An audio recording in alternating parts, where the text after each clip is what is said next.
បាទសួស្តីទាំងអស់គ្នាបាទអញ្ចឹងយើងចូលមេរៀនថ្មីមួយទៀតគឺការប្រើប្រាស់ឆាតអញ្ចឹងឆាតនេះបានន័យថាគឺជាក្រាមណាការបង្កើតជាក្រាមអញ្ចឹងទាំងអស់គ្នាស្គាល់ហើយក្រាម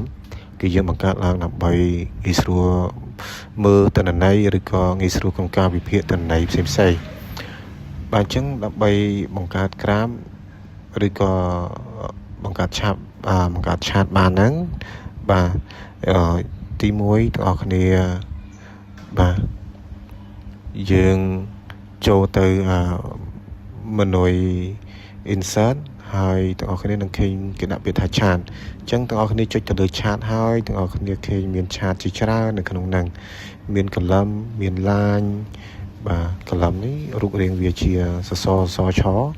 ហើយ line ជាបន្ទាត់អញ្ចឹងបាទហើយផាយរាងជាចំណិនបាទហើយបាជារបាផ្ដេងរាបាទជាផ្ទៃ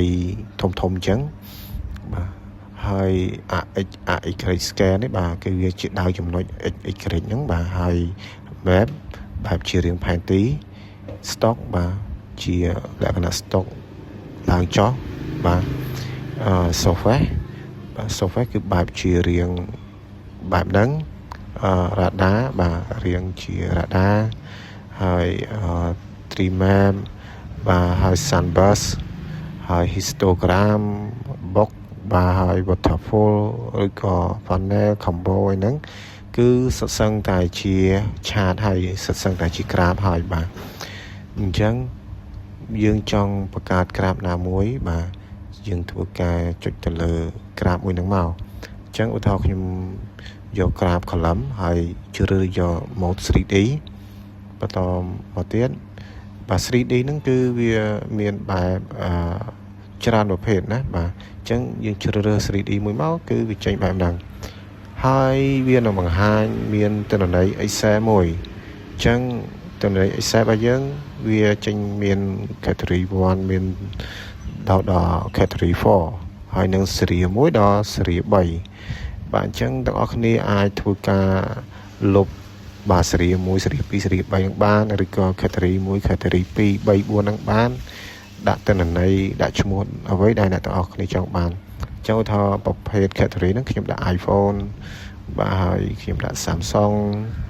បាទណាហើយcategory 3នេះគឺខ្ញុំដាក់ Vivo ចុះ